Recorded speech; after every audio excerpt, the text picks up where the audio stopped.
Hi guys! Ito na yung aking 3 cups of glutinous rice flour at nandyan na rin po yung 1/2 cup rice flour. Ngayon po ay maglalagay po tayo ng 1 teaspoon baking soda. Ito po. Ngayon po ay paghahalo-halo, i-mix natin, paghahalo-haloin lang. Ayan, ihalo-halo lang. Yan.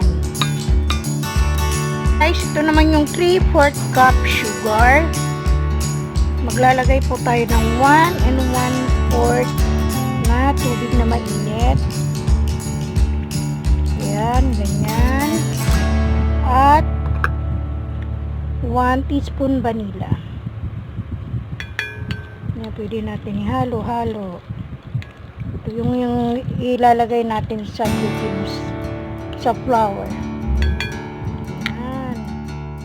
Ating glutinous rice with rice flour, and then hahalo na po natin yung ating sugar mixture.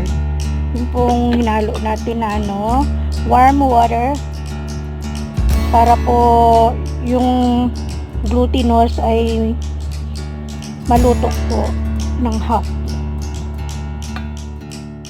Gradually lang po ang paglagay ng tubig para hanggang sa makuha nyo ang tamang texture po ng ating flour, glutinous flour.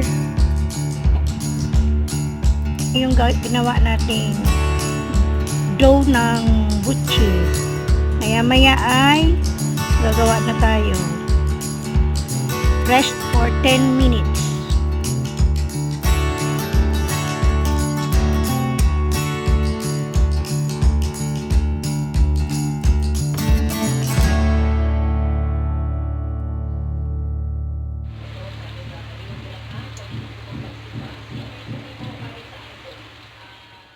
Ito na po ang aking finished product, yung aking buchi, ube. Sana po ay magustuhan nyo. Maraming salamat po. Please don't forget to like and subscribe. Bye-bye!